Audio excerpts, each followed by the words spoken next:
Photo electric effect के numericals को हम लोग सॉल्व कर रहे हैं। ओके, 1 से लेकर 8 तक के न्यूमेरिकल्स हम पहली वीडियो में बता चुके हैं। अब इस पार्ट 2 में हम आपको एक बार फिर से इसके फार्मूले का रिवीजन कराते हुए आगे बढ़ते हैं। तो देखो, energy of 1 photon, energy of 1 photon के 2 फार्मूले होते हैं। तो एच एफ होता है, क्या होता है, एच इंटू एफ, और दूसरा होता है S C upon lambda. S C upon lambda भी होता है और एच इंटू एफ होता है। ओके, एच यहाँ पर क्या है, प्लैंक कांस्टेंट है, प्लैंक कांस्टेंट है एच। सब लोग ध्यान से देखिएगा और सुनिएगा, ठीक ना। इसकी जो वैल्यू होती है वो जनरली 6.6 इंटू 10⁻⁻34 जूल सेकेंड होती है। यहाँ पर एफ क्या है, फ्रीक्वेंसी ऑफ फोटोन है,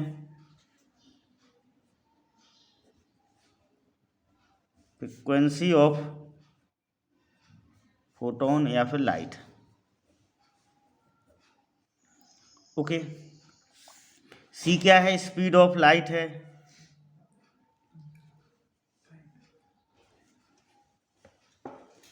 सी स्पीड ऑफ लाइट है, speed of light.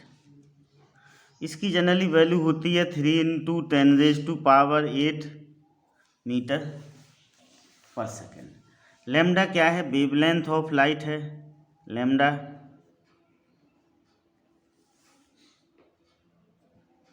Wavelength of light है। ठीक है, अब देखो अगला फार्मूला होगा ई के इक्वल टू होगा E V not. E K equal to क्या होगा, ई वी नॉट होगा, या फिर इसका दूसरा फार्मूला भी होता है E K equal to maximum kinetic energy है 1/2 m वी मैक्सिमम स्क्वायर, ये फार्मूला होता है। ठीक है, तो देखो यहाँ पर ई क्या है, ई के क्या है, maximum kinetic energy of electrons. E K है maximum kinetic energy of electron, electron की मैक्सिमम काइनेटिक एनर्जी है ई के। ओके, और ई क्या है, ई है चार्ज ऑन इलेक्ट्रॉन, क्या है, चार्ज ऑन इलेक्ट्रॉन है। इसकी जो वैल्यू होती है जनरली 1.6 इंटू 10⁻⁻19 कूलम होती है चार्ज ऑफ इलेक्ट्रॉन में। ठीक है, ओके, तो ई क्या है, चार्ज ऑन इलेक्ट्रॉन है, और इसकी जो वैल्यू होती है 1.6 इंटू 10⁻⁻19 कूलम होती है। ओके, अब नेक्स्ट फार्मूला, इसको देखो यहाँ पर 1/2 m भी मैक्सिमम स्क्वायर है ई के का फार्मूला। तो देखो यहाँ पर m क्या होगा, m होगा मास ऑफ इलेक्ट्रॉन, क्या होगा, मास ऑफ इलेक्ट्रॉन होगा m। v मैक्सिमम तो आपको पता ही है भैया, v मैक्सिमम क्या होगा, maximum speed of electron, maximum speed of emitted electrons, किसकी, इमिटेड इलेक्ट्रॉन, जो इलेक्ट्रॉन्स इमिट हो रहा है, निकला है बाहर, उसकी मैक्सिमम स्पीड होगी। ठीक ना, तो एक ये फार्मूला हो गया अपना। अब देखो फोटो इलेक्ट्रिक इक्वेशन की ओर बढ़ते हैं हम। फोटो इलेक्ट्रिक इक्वेशन देखो, फोटो इलेक्ट्रिक इक्वेशन देखो, इसको समझो, ये न्यूमेरिकल्स प्रॉब्लम करने में बहुत ही इंपॉर्टेंट हो। मैंने सीधी बात है, देखो जो भी एनर्जी, जो फोटोन की एनर्जी होती है वो 2 भागों में डिवाइड होती है। अभी हम आपको वर्क फंक्शन बताना भूल गए हैं, थोड़ा वर्क फंक्शन के बारे में समझ लीजिएगा, फिर हम आगे बढ़ते हैं। ठीक ना, work function, work function work function क्या होता है, minimum energy is required by metal to emit electrons from the surface. Work function क्या है, मिनिमम एनर्जी है किसी मेटल सरफेस से इलेक्ट्रॉन्स को इमिट होने के लिए। अलग अलग मेटल का वर्क फंक्शन कैसा होता है, अलग अलग होता है। और वर्क फंक्शन को हम W से रिप्रेजेंट करते हैं। इसका फार्मूला है HF0। क्या है इसका फार्मूला, HF0 है। यहाँ पर H तो आपको पता है, F0 क्या है, थ्रेशोल्ड फ्रीक्वेंसी है। क्या है, थ्रेशोल्ड फ्रीक्वेंसी। H0 क्या है, थ्रेशोल्ड फ्रीक्वेंसी है। क्या है, थ्रेशोल्ड फ्रीक्वेंसी, ठीक ना। तो वर्क फंक्शन इक्वल टू होता है HF0 और F0 क्या है, उसकी थ्रेशोल्ड फ्रीक्वेंसी है। थ्रेशोल्ड फ्रीक्वेंसी भी आप लोगों को पता है क्या होता है threshold frequency. Okay, minimum frequency of light which can capable to eject electrons. Okay, understood. अब आते हैं हम फोटो इलेक्ट्रिक इक्वेशन पर। फोटो इलेक्ट्रिक इक्वेशन ये कहता है कि जो भी 1 फोटोन की एनर्जी होती है वो 2 भागों में डिवाइड होती है। एक तो मिनिमम रिक्वायरमेंट में, यहाँ पर मिनिमम रिक्वायरमेंट क्या होगा, वर्क फंक्शन होगा। उसके बाद जो एनर्जी बचती है वो किस में जाती है, इलेक्ट्रॉन्स की काइनेटिक एनर्जी में जाती है, के में जाती है, 1/2 mv मैग्ज के स्क्वायर में जाती है। तो हम लिख सकते हैं, देखो E equal to W plus E K. ये सिंपल फॉर्म है फोटो इलेक्ट्रिक इक्वेशन का, E equal to W plus E K. यहाँ पर W क्या है, वर्क फंक्शन है, और E के क्या है, maximum kinetic energy of emitted electrons है। Okay, clear. तो ये अपना पहला पार्ट हो गया। अब हम देखो E की जगह क्या लिख सकते हैं, HF लिख सकते हैं। सॉरी, क्या लिखेंगे, E की जगह HF, W की जगह HF0 लिखेंगे, EK की जगह EV0 लिख सकते हैं। हम क्या लिख सकते हैं, EK की जगह EV0 लिख सकते हैं। ठीक है, EK की जगह हम क्या लिख सकते हैं, EV0 लिख सकते हैं। ओके, तो ये भी अपना एक फार्मूला बन गया। आप चाहो तो ऐसे भी लिख सकते हो, देखो HF equal to HF0, EK की जगह इस EK की जगह क्या लिखोगे, 1/2 mv मैक्सिमम स्क्वायर। अब देखो यहाँ पर H क्या है, प्लैंक कांस्टेंट है, F क्या है, फ्रीक्वेंसी ऑफ इमिटेड लाइट है, H यहाँ पर फ्रीक्वेंसी है, F0 क्या है, थ्रेशोल्ड फ्रीक्वेंसी है, मास M क्या है, मास ऑफ इलेक्ट्रॉन्स है, और V मैक्सिमम क्या है, speed of emitted electrons. Okay, तो फोटो इलेक्ट्रिक इक्वेशन में पहला हमने क्या लिखा था, E equal to W plus E K. अब E की जगह हमने HF लिख लिया था, W की जगह HF0, EK की जगह EV0 लिख लिया था। ओके, अब यहाँ पर देखो आपको बता दें हम, V0 क्या है, स्टॉपिंग पोटेंशियल है, स्टॉपिंग पोटेंशियल। ओके, पहले हम इसे समझा चुके हैं पार्ट 1 में, स्टॉपिंग पोटेंशियल क्या होता है। ओके, F0 क्या है, थ्रेशोल्ड फ्रीक्वेंसी, हम पहले बता चुके हैं। ओके, अब हम इसको देखो ऐसे भी लिख सकते हैं, E की जगह हम SC/λ लिखें, W की जगह SC/λ0 लिखें, और EK की जगह आप जो चाहे लिख लो, E × V0 लिख लो, या फिर ये भी लिख सकते हो 1/2 mv मैक्सिमम स्क्वायर, ऐसा लिख सकते हो।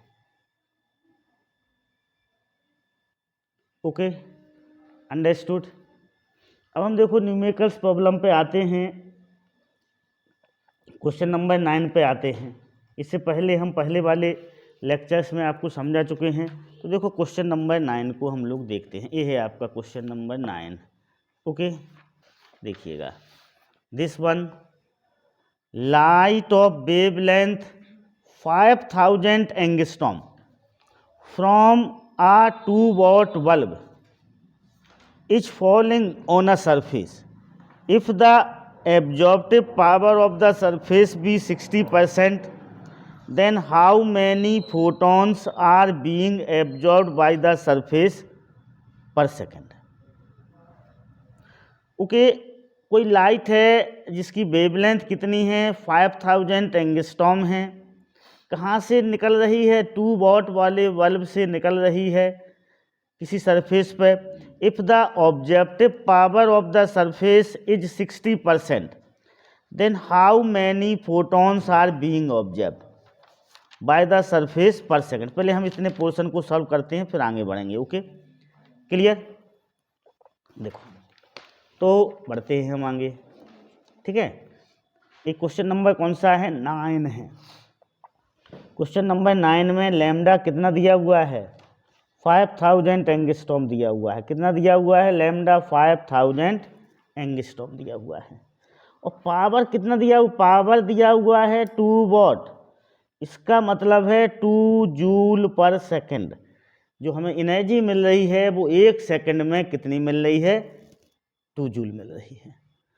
साथ में जो एब्जॉर्प्टिव पावर दी हुई है सरफेस की वो कितनी दी हुई है 60% दी हुई है। Okay, absorptive power of surface, absorptive power of surface हमें कितनी दी हुई है 60% दी हुई है। इसका मीनिंग ये है कि जो भी लाइट एनर्जी उसके ऊपर गिरती है उसका वह 60% यूज करता है। तो यहाँ पर ई हो जाएगा अपना ई पर सेकंड, 1 सेकंड में ई पर सेकंड कितना होगा, ये हो जाएगा 60% ऑफ 2 जूल। कितना होगा 60% ऑफ 2 जूल होगा। तो ये हो जाएगा आपका 60/100 इंटू 2। क्लियर। अब नंबर ऑफ फोटोन पूछे हैं उसने, तो ये वाला फार्मूला लगेगा E = n इंटू SC/लैम्डा। ये एक फोटोन की एनर्जी है, ये n है तो ये नंबर ऑफ फोटोन हो जाएंगे और E है ये टोटल एनर्जी है। तो अब देखो जी क्या होगा 60/100 into 2 equal to n। h की जगह हम 6.6 इंटू 10⁻⁻34 इंटू 3 इंटू 10⁻8। लेमडा की जगह हम क्या लिखेंगे 5000 इंटू 10⁻⁻10, क्योंकि लेमडा हमें 5000 एंगस्ट्रॉम दिया हुआ है, उसको हम मीटर में कन्वर्ट करेंगे तो हमें क्या करना पड़ेगा 10⁻10 से इंटू करना पड़ेगा। अब हम इसको सिंप्लीफाई करके एन को क्या कर सकते हैं फाइंड आउट कर सकते हैं कि नंबर ऑफ फोटॉन्स कितने इमिटेड हुए हैं। ओके, नंबर ऑफ फोटॉन्स कितने इमिटेड हो रहे हैं। Okay, understood. तो देखो हम इसको फाइंड आउट करते हैं। अब देखो ये 0 से इस 0 को कैंसिल कर लें हम ठीक है, इस 0 से इस 0 को भी हम कैंसिल कर लें। ओके, अब यहाँ पर 6 इंटू 2 12 बचा हुआ है। कितना बचा हुआ है 12, तो 12 लिख लें इक्वल टू n। अब पावर देखते हैं हम, देखो ये पहले तो 6.6 इंटू 3/5 लिख लो। देखो 2 0 इसके पास चले जाएंगे तो 10⁻⁻8 हो जाएगा। तो कितना हो जाएगा अपना देखो 10⁻⁻34 प्लस 8, ये वाला भी प्लस 8 हो जाएगा यहाँ पर। Okay, understood. ये वाला भी क्या हो जाएगा प्लस 8 आपका हो जाएगा। अब देखो 5 को हम इधर पहुँचा दें तो क्या हो जाएगा 12 इंटू 5।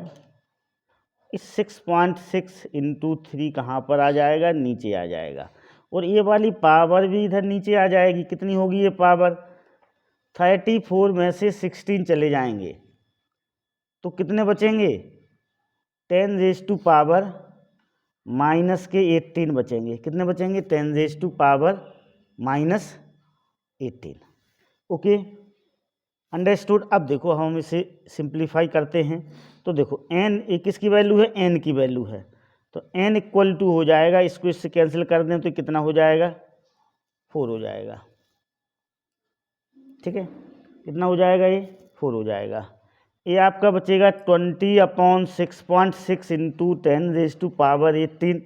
तो n इक्वल टू हो जाएगा 3 इंटू 10⁻18। इतने नंबर ऑफ इलेक्ट्रॉन्स क्या होंगे, निकलेंगे। Okay, 3 into 10⁸ electrons. अब हम आगे पढ़ते हैं, इसी क्वेश्चन में आगे और कुछ बोला गया है, उसको हम समझते हैं। देखो, ये बोला गया है उसमें कि ठीक है, if 100 absorb photon cause emission of 1 electrons then how much current will flow from the surface. ठीक है, 100 एब्जॉर्ब फोटॉन्स हैं और वो सिर्फ एक इलेक्ट्रॉन्स निकालते हैं। कितने निकालते हैं? एक इलेक्ट्रॉन्स। तो देखो यहाँ पर नंबर ऑफ इलेक्ट्रॉन्स क्या हो जाएंगे, अब number of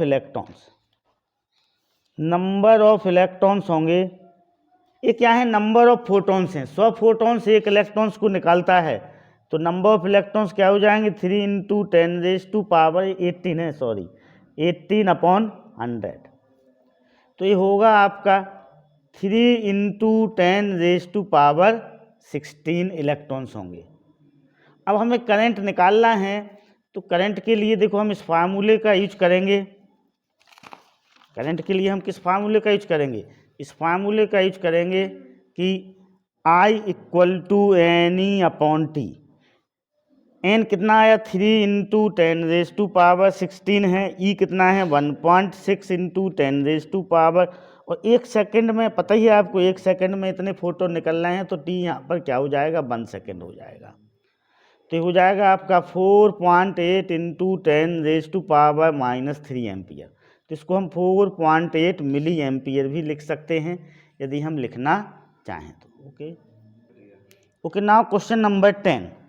what is the momentum of photon from ultraviolet light of wavelength λ = 332 nanometre.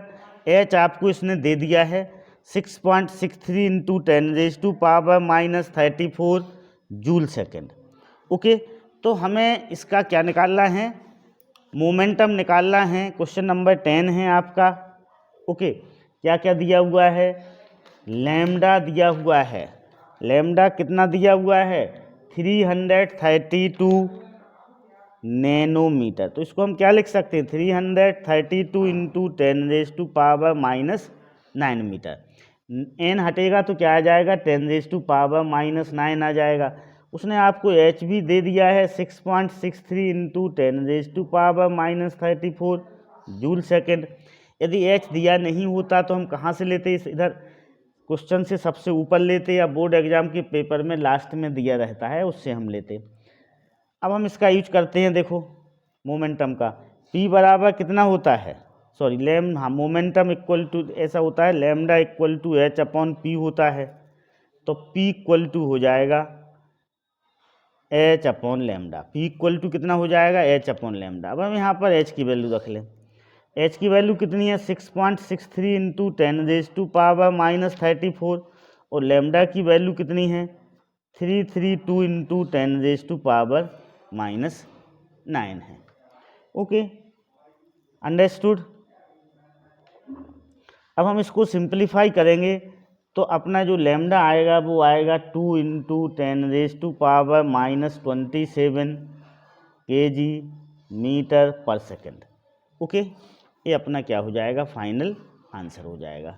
अब हम आते हैं क्वेश्चन नंबर 11 पर। 11 क्वेश्चन आपसे कह रहा है कि देखो, question number 11, calculate the momentum of photon of green light of lambda nanometre the SI unit. इसमें भी सेम फार्मूले का यूज होगा जो अभी हमने किया था। लैम्डा आपको दिया हुआ है क्वेश्चन नंबर 11 में। कितना दिया हुआ है? लैम्डा 500 नैनोमीटर दिया हुआ है। कितना दिया हुआ है? 500 नैनोमीटर। तो इसे हम मीटर में कन्वर्ट कर लेंगे, तो 500 इंटू 10⁻⁹ मीटर होगा। बाकी फिर हम इसी फार्मूले का यूज करेंगे। P = क्या पूछा है? मोमेंटम एच अपॉन लेमडा का हम यूज करेंगे। एच अब इसमें वैल्यू दी नहीं है क्वेश्चन में, तो हम एच की वैल्यू 6.6 इंटू 10⁻⁻34 लेंगे। लेमडा की वैल्यू 500 इंटू 10⁻⁻9। अब हम इसको सिंपलीफाई कर लेंगे। ओके, ये 6.6 से 5 अलग हो जाएगा, ये 10⁻⁻7 बचेगा, तो 10⁻⁻34 प्लस 7 हो जाएगा। तो 6.6 अपॉन 5 करेंगे तो 1.32 इंटू 10⁻⁻27। मोमेंटम की यूनिट क्या होती है? KG metre per second. ये मोमेंटम की यूनिट होती है केजी मीटर पर सेकेंड। तो अपना क्या आ जाएगा? फाइनल आंसर आ जाएगा। देखो 12वां क्वेश्चन को हम सॉल्व करते हैं। 12th question, the energy of photon is 42 electron volt, find out the momentum of the photon. हमें एनर्जी दी हुई है और मोमेंटम ऑफ द फोटोन को क्या करना है? फाइंड आउट करना है। तो हम यहाँ पर इस वाले फार्मूले का यूज करेंगे। कौन से नंबर का प्रॉब्लम है? 12। P equal to E upon C वाले फार्मूले का यूज करेंगे। किसका यूज करेंगे? P equal to E upon C. अब E कितना दिया हुआ है हमें? E दिया हुआ है हमें 42 इलेक्ट्रॉन वोल्ट। तो आपको पता है एक इलेक्ट्रॉन वोल्ट में कितने जूल होते हैं? 1.6 इंटू 10⁻⁻19 जूल होते हैं। C equal to 3 into 10⁻8 metre per second होता है। तो P equal to 42 into 1.6 into 10⁻⁻19 upon 3 into 10⁻8। अब इसको सिंप्लीफाई कर लेंगे भाई। तो देखो 3 से 14 आ जाएगा। Okay, understood. 3 से कितना आ गया? 14 आ गया। अब 1.6 और 14 का हम इंटू करेंगे तो कितना आएगा? 22.4 आएगा। 22.4 आया। 14 इंटू 1.6 करेंगे तो ये आ जाएगा। अब पावर से हम लोग निपट लेते हैं। ये 10⁻⁻19 8 हो जाएगा। तो 22.4 into 10⁻⁻27 KG metre per second. अब एक 10 इसको दे दें हम तो ये 2.24 लिख सकते हैं। 10⁻⁻26 केजी मीटर पर सेकेंड। तो ये अपना क्या आ जाएगा?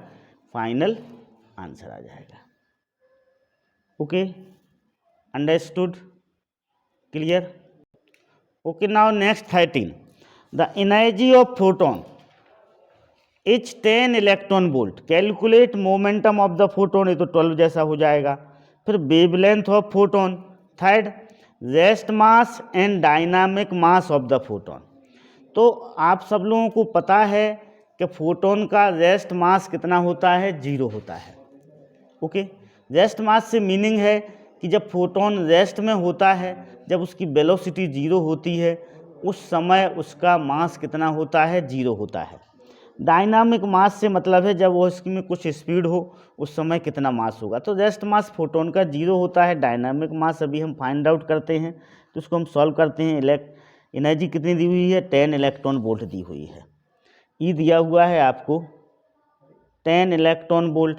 अब आपको पी निकालना है, तो पी निकल जाएगा ई अपॉन सी से। पी किससे निकल जाएगा? ई अपॉन सी से।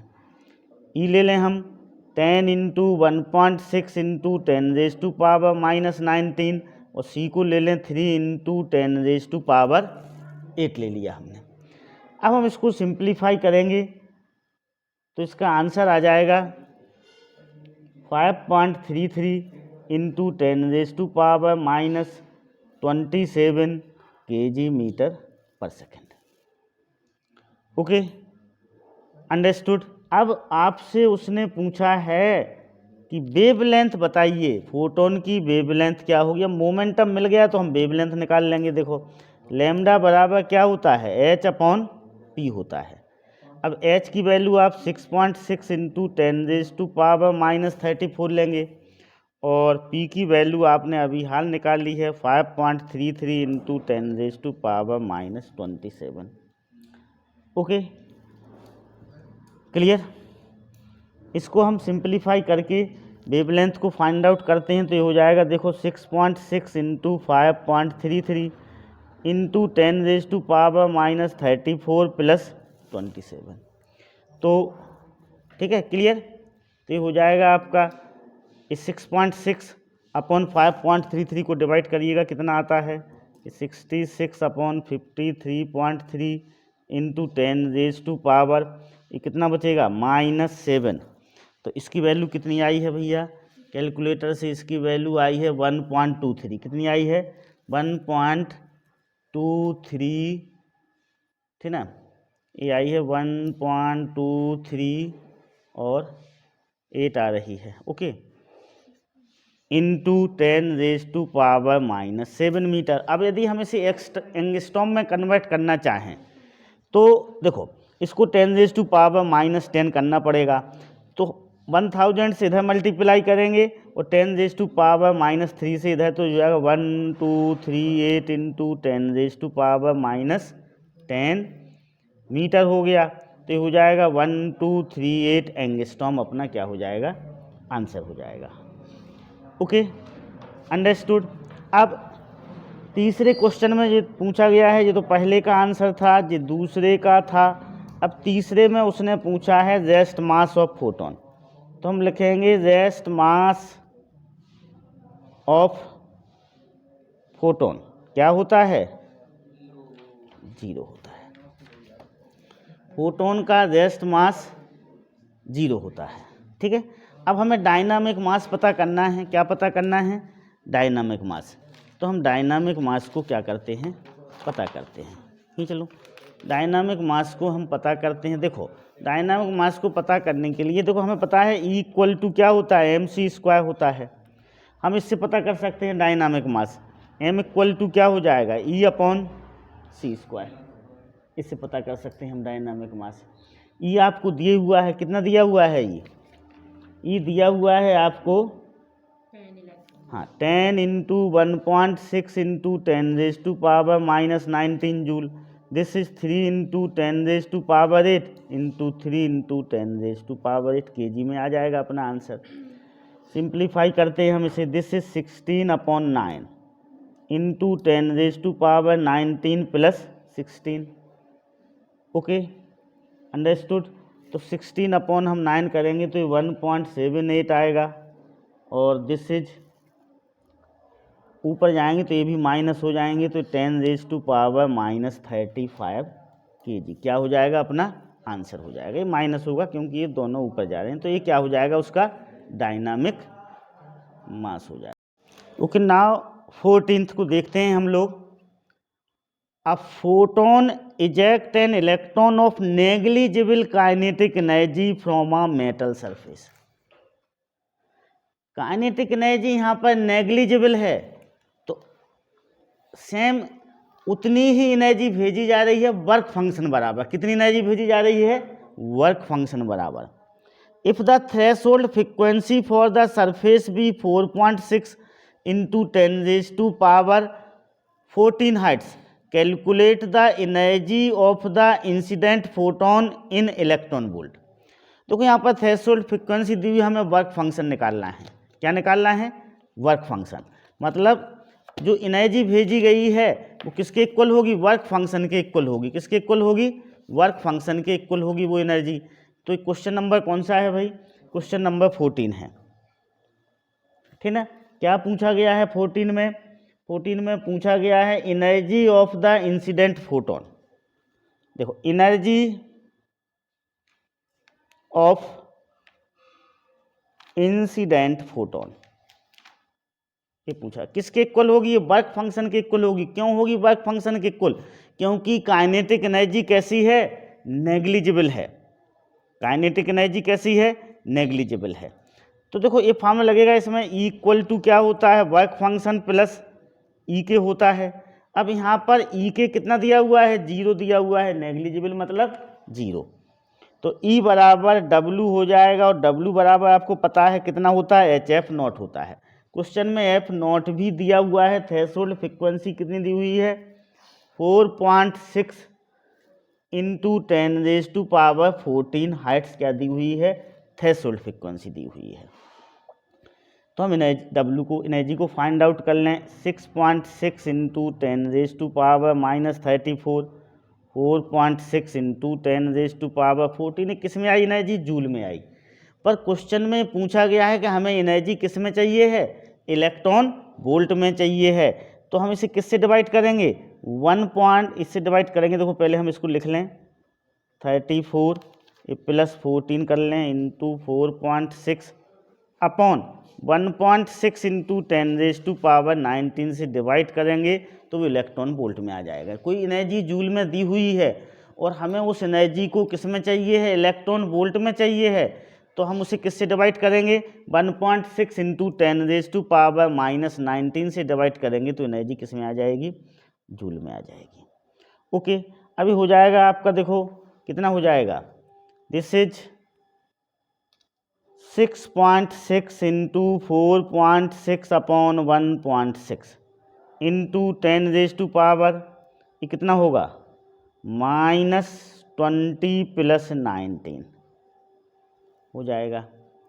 अब आप ये मल्टीप्लाई करिएगा, कैलकुलेटर दीजिएगा ज़रा। तो देखो कैलकुलेटर का हम यूज कर सकते हैं, आईएससी बोर्ड में कैलकुलेटर का यूज किया जा सकता है। ओके, तो 6.6 इंटू 4.6 डिवाइडेड बाय 1.6 तो कितना आ जाएगा? 18.97 आएगा। कितना आया? 18.97 आया। This is 18.97 into 10⁻⁻1। तो देखो हम इसको क्या लिख लेंगे?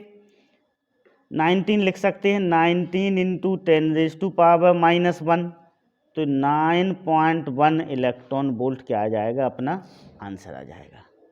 This is our final answer. Okay, understood? Okay, numerical number 15। A metal sheet has a negative charge of 11.2 nano coulomb. Okay, metal पर कितना चार्ज है? 11.2 नैनो कूलम का चार्ज है।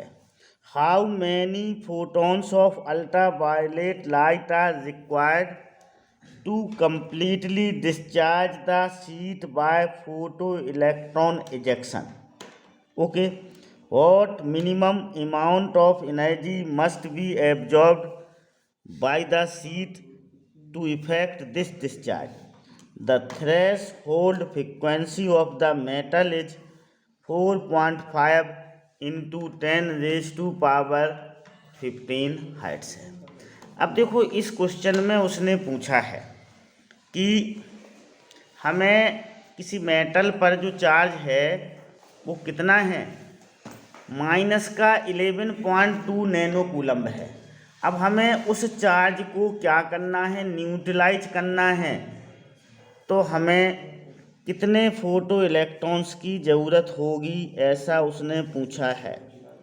हाँ, how many photons of ultraviolet light are required to completely discharge the sheet by photoelectron ejection? What minimum amount of energy must be absorbed? कितनी threshold ये दी हुई है। ओके, तो देखो यहाँ पर हमें दिया हुआ है, क्या दिया हुआ है? देखें यहाँ पर पहले तो हमें चार्ज दिया हुआ है क्यू दिया हुआ है 11-2 नैनो कूलम्ब दिया हुआ है। इसको हम कूलम में कन्वर्ट कर लेंगे तो -11.2 इंटू 10⁻⁻9 कूलम हो जाएगा। क्या? नहीं, नैनो मतलब 10⁻⁻9, ठीक है। 1 नैनोमीटर इक्वल टू क्या होता है? 10⁻⁻9 नैनोमीटर होता है। देखो बहुत ही अच्छा न्यूमेरिकल्स है। अब देखो, अब हम नंबर ऑफ इसको न्यूट्रलाइज करने के लिए हमें कितने इलेक्ट्रॉन्स की ज़रूरत पड़ेगी तो वो हम फाइंड आउट कर लें पहले, ठीक ना। तो देखो Q इक्वल टू क्या होता है? N ही होता है। इस फार्मूले का यूज करेंगे तो हमें नंबर ऑफ इलेक्ट्रॉन्स मिल जाएंगे। Okay, understood. तो देखो क्यू क्या है 11.2 इंटू 10⁻⁻9 है।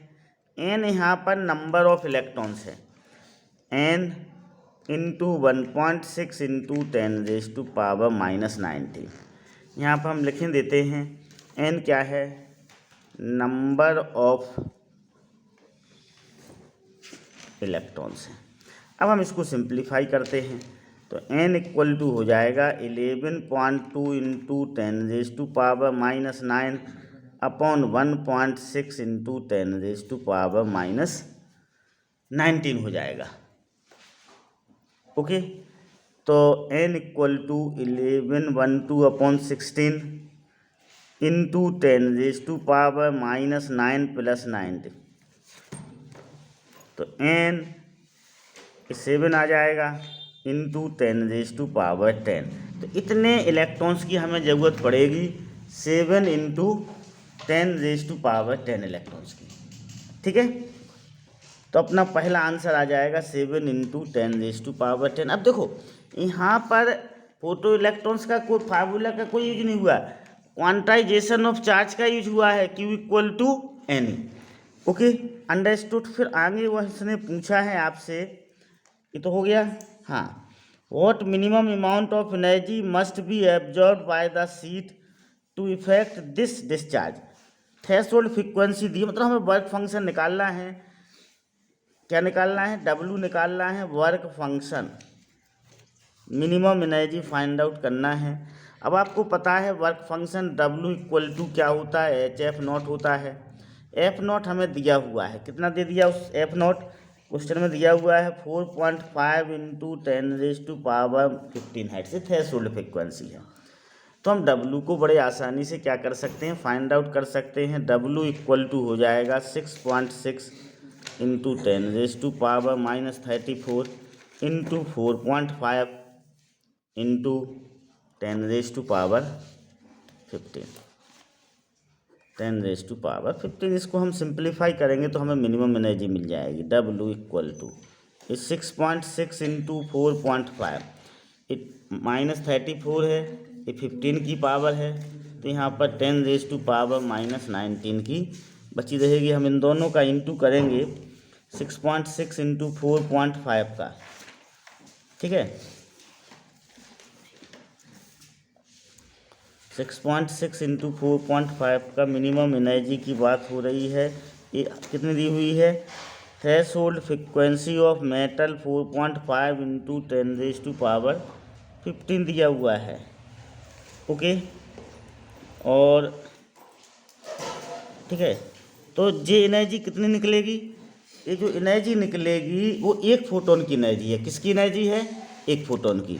ठीक ना, अपने पास नंबर ऑफ फोटोन्स कितने हैं, ये नंबर ऑफ फोटोन्स हैं, तो अपना आ जाएगा। ठीक ना, this is the energy of one photon.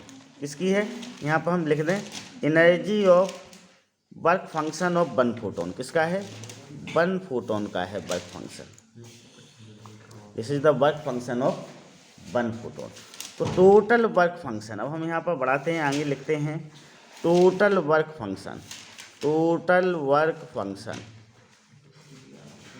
क्या होगा, n इंटू डब्लू होगा। क्या होगा, n इंटू डब्लू। यहाँ पर क्या है, energy of one photon.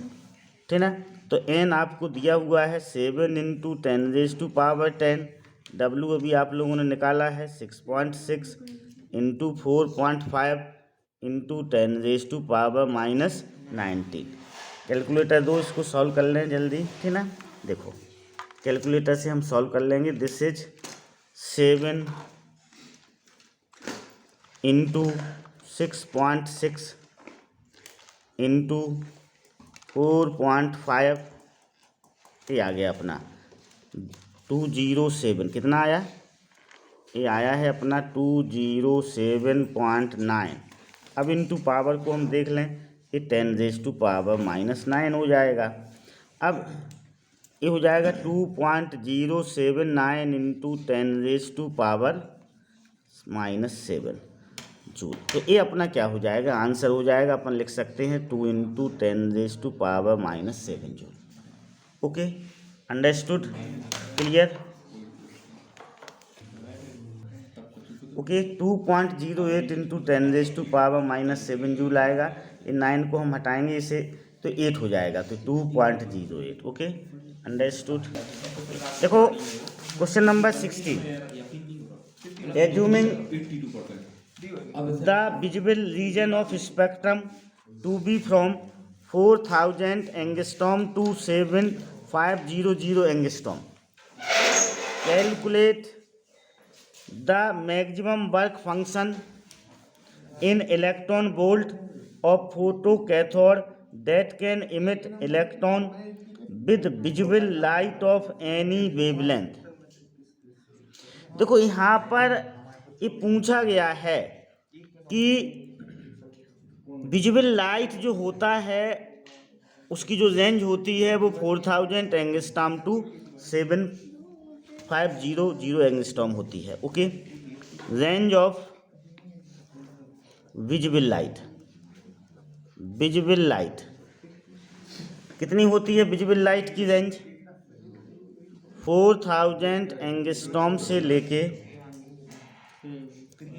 7500 angstrom होती है। वॉयलेट का होगा, एक किसका होगा? जेड लाइट का होगा। अब उसने पूछा calculate the maximum work function निकालना है हमें। क्या निकालना है? Calculate the maximum work function in electron volt of photo cathode that can electron with visible light of any wavelength. तो देखो वर्क फंक्शन का फार्मूला, इसका फार्मूला यूज करेंगे हम SC/λ0, या हम इसको ऐसे भी लिख सकते हैं 12375/λ। लैम्डा किस में लेंगे? एंगस्ट्रॉम में लेंगे, तो हमें डायरेक्ट इलेक्ट्रॉन वोल्ट में क्या मिल जाएगा? वर्क फंक्शन मिल जाएगा। अब उसने बोला है हमें हर एक विजिबल लाइट के लिए इलेक्ट्रॉन्स का इमिशन होना चाहिए, तो हमें वर्क फंक्शन को क्या रखना पड़ेगा? मिनिमम रखना पड़ेगा। वर्क फंक्शन मिनिमम किस में आएगा? 7500 एंगस्ट्रॉम में आएगा, क्योंकि ये डिवाइड में आ रहा है। तो मैक्सिमम वर्क फंक्शन, तो यहाँ पर हम लिखेंगे maximum work function. Maximum work function okay in electron volt चाहिए। किस में चाहिए है? इलेक्ट्रॉन वोल्ट में। Of photo cathode that can emit electrons. अब इलेक्ट्रॉन्स को इमिट होना चाहिए हर एक विजिबल लाइट के लिए, तो यहाँ पर हम लैम्डा क्या लेंगे? 7500 एंगस्ट्रॉम लेंगे। तो W हो जाएगा 12375/7500 electron volt.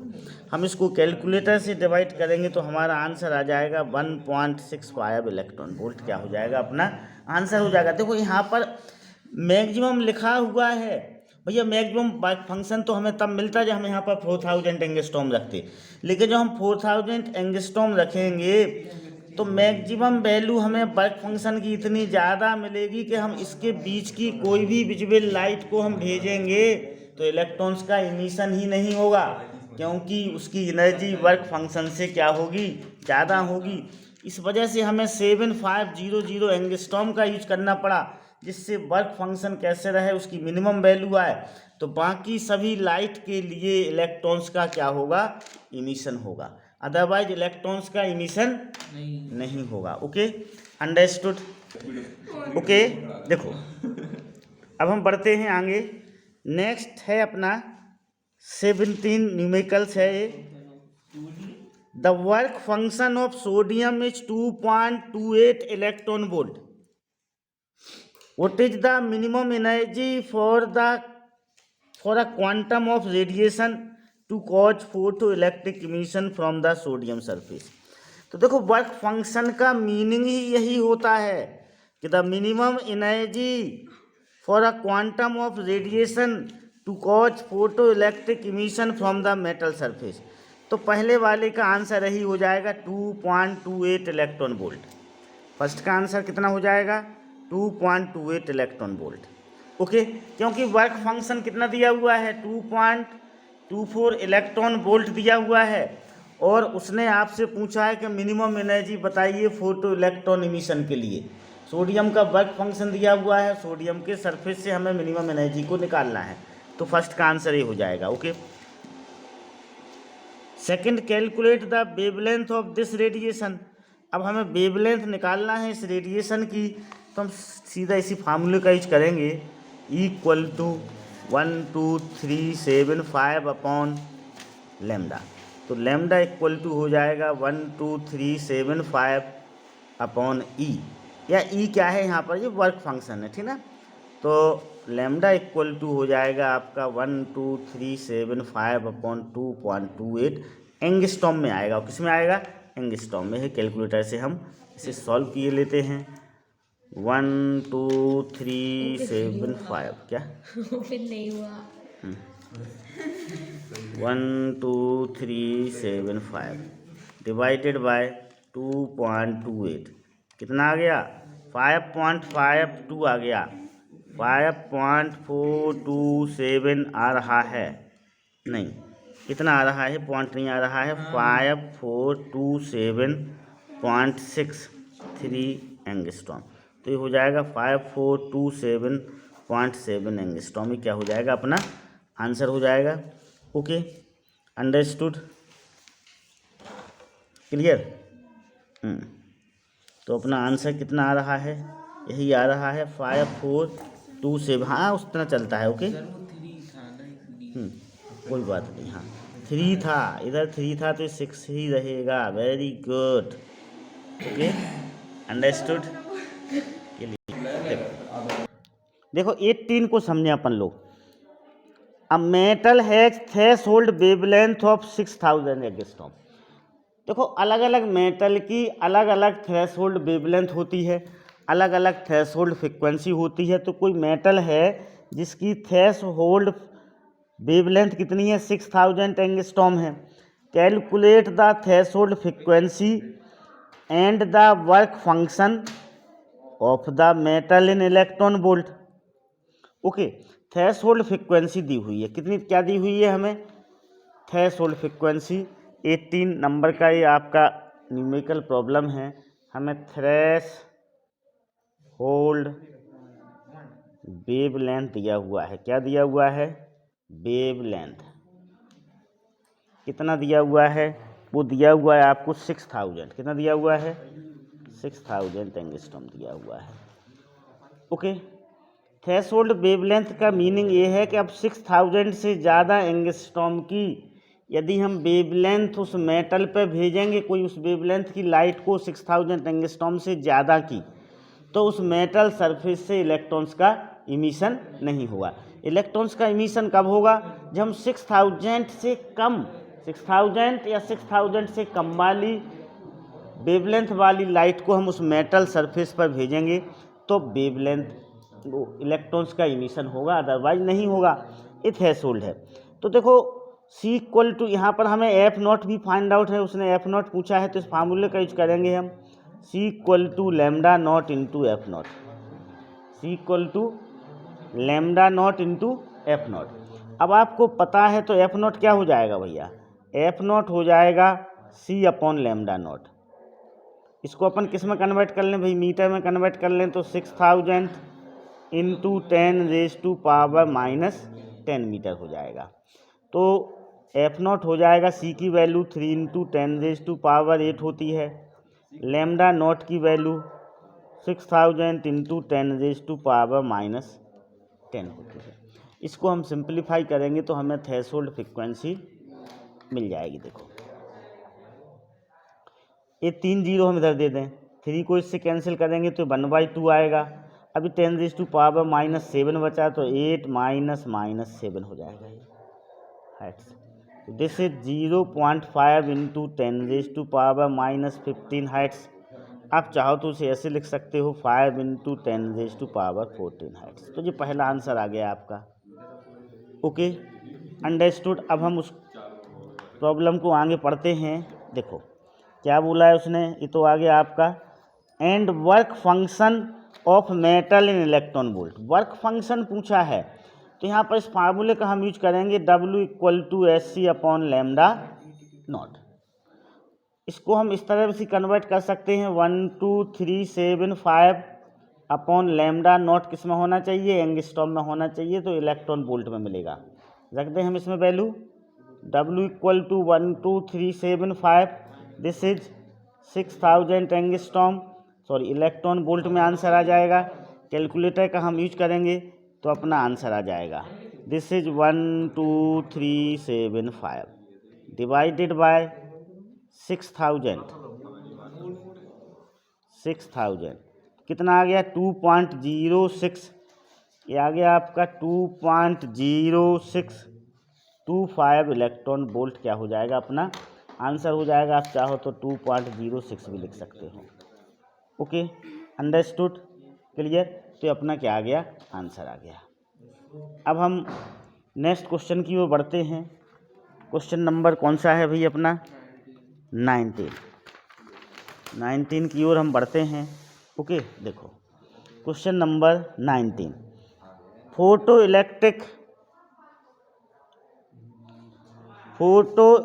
Electric threshold frequency of an alkali metal is 5.0 into 10⁻14 hertz, calculate the work function of this metal.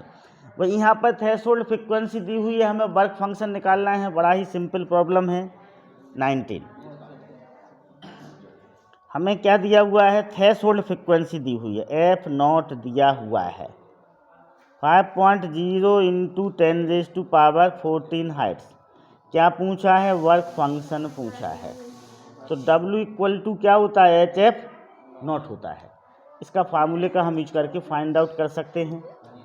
H की वैल्यू 6.6 इंटू 10⁻34, F0 की वैल्यू 5.0 इंटू 10⁻14।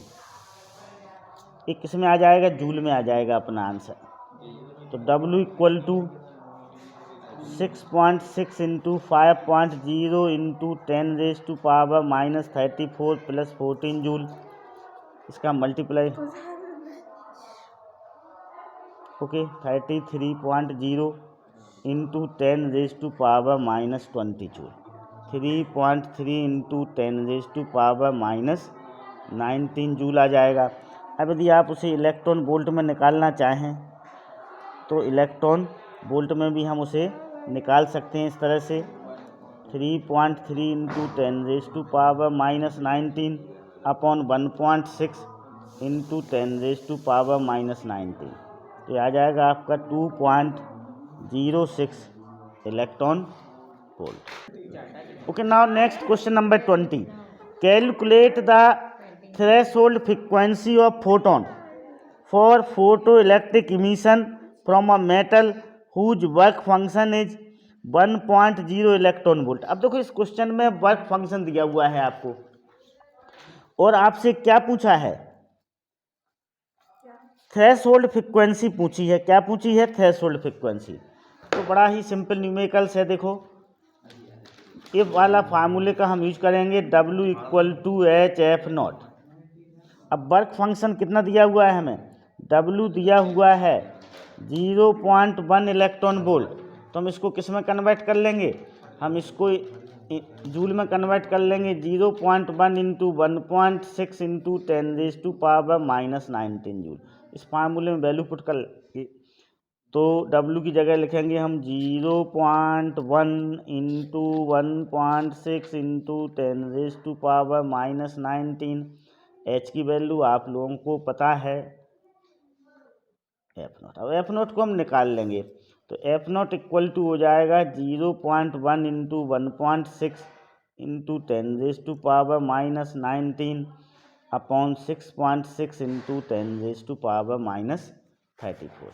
ये क्या आ जाएगी, F की वैल्यू आ जाएगी। इसको हम कैलकुलेटर से सिंप्लीफाई करेंगे, ये हो जाएगा आपका 0.16 अपॉन 6.6 10⁻19 प्लस 34।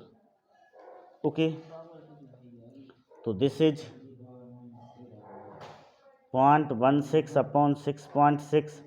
अब 10⁻34 में से 19 जाएगा तो कितना बचेगा भैया, 34 में से 19 गया, 34 में से तो 23 बचेगा। कितना बचेगा, नहीं 23 नहीं बचेगा, 13 बचेगा, नहीं कितना बचेगा, 13। ओके, नहीं नहीं यार 15 बचेगा बेटा, कितना बचेगा, 15। ओके, तो भी मन होगा, कितना बचेगा, 15 बचेगा। तो ये आ जाएगा आपका, हाँ चलो को आ जाएगा। अब 2 जीरो हम इसको दे रहे हैं, तो 16/6.6 इंटू 10⁻13 हाइट्स हो जाएगा। अब इसको हम डिवाइड कर लेंगे तो अपना आंसर आ जाएगा। तो आंसर आ जाएगा अपना 2.4 इंटू 10⁻13 हाइट्स क्या आ गया, आंसर आ गया। Okay, understood, clear. Question number 21, the work function of sodium is 2.3 electron volt. कितना दिया हुआ है work function, okay, work function W0 दिया हुआ है 2.3 electron volt. Calculate the maximum wavelength in nanometer for the light which will cause photo electrons to be emitted from the sodium. H भी दिया हुआ है उन्होंने, H कितना दिया हुआ है, 6.63 इंटू 10⁻⁻34 जूल सेकेंड। देखो यदि यहाँ पर H नहीं देता तो हम डायरेक्ट वेवलेंथ निकाल लेते एंगस्ट्रॉम में, किस फार्मूले का यूज करके, 12375/W0 का यूज करके एंगस्ट्रॉम में आ जाती, फिर उसे नैनोमीटर में करना। अब यहाँ पर H दिया हुआ है तो हम देखो इस फार्मूले का यूज करेंगे कि W0 = SC/λ0। इस फार्मूले का यूज करके हम वेवलेंथ को क्या करेंगे, फाइंड आउट करेंगे। ओके, तो देखो H 6.63 दिया हुआ है, पहले से ही दे दिया गया उन्होंने। C की वैल्यू आपको पता होना चाहिए, कितनी होती है C की वैल्यू, 3 इंटू 10⁸ होती है। और ये लैम्डा आपको निकालना है, क्या निकालना है, λ0 आपको निकालना है। और वर्क फंक्शन कितना दिया हुआ है, इलेक्ट्रॉन वोल्ट में दिया हुआ है, तो हम इसे पहले मीटर में उसका जूल में कन्वर्ट कर लेंगे। 1.6 इंटू, ये हो जाएगा आपका 2.3 इंटू 1.6 इंटू 10⁻⁻19। तो इसकी वैल्यू इसके बराबर हो जाएगी 2.3 इंटू 1.6 इंटू 10⁻⁻19 के बराबर आ गई। अब लैम्डा इक्वल टू हो जाएगा, λ0 क्या होगा, 6.63 10⁻⁻34 into 3 into 10⁸ upon 2.3 into 1.6 into 10⁻⁻19। ये अपना इसको हम सिंप्लीफाई करेंगे तो हमें मीटर में निकलेगी वेवलेंथ, किस में निकलेगी, मीटर में। तो इसको हम सिंप्लीफाई किए लेते हैं। λ0 = 6.63 इंटू 3 अपॉन 2.3 इंटू 1.6 पावर से 10⁻⁻34 + 8 + 19। कैलकुलेटर का हम यूज करेंगे, ठीक ना। तो देखो कैलकुलेटर का यूज करते हैं। This is 6.63 into 3 divided by 2.3 divided by 1.6, कितना आ गया, 5.40 आ गया। 5.40 पावर देखें आप, पावर कितनी होगी, 18 19, इसको हम ऐड करेंगे तो 10⁻⁻34। ओके, तो 5.40 आया, ये 10⁻⁻34 + 27, तो 5.40 इंटू 10⁻⁻7 मीटर। अब हमें नैनोमीटर में चाहिए है तो हम इसको किससे डिवाइड करेंगे, इसको हम 10⁻⁻9 से डिवाइड करेंगे। मीटर को नैनोमीटर में कन्वर्ट करना होता है तो 10⁻⁻9 से डिवाइड करते हैं। तो ये आ जाएगा 5.405 into 10⁻⁻7 + 9 nanometer. This is 5.405 into 10² nanometer. तो दिस इज 540 0.5 नैनोमीटर।